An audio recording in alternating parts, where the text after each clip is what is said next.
Missing DLL file during MyDrive Connect installation. If you get an error message saying the program could not start because of either missing an MSVCP DLL or VC Runtime DLL, when trying to install MyDrive Connect, follow these steps. Open Windows Explorer and navigate to the following folder on your hard drive: Program Files, x86, MyDrive Connect, VC Redist.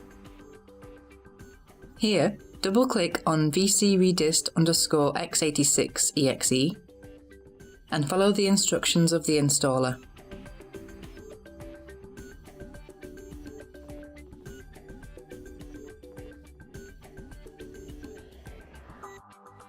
When this is completed, start the MyDrive Connect installer again, and the installation will proceed normally.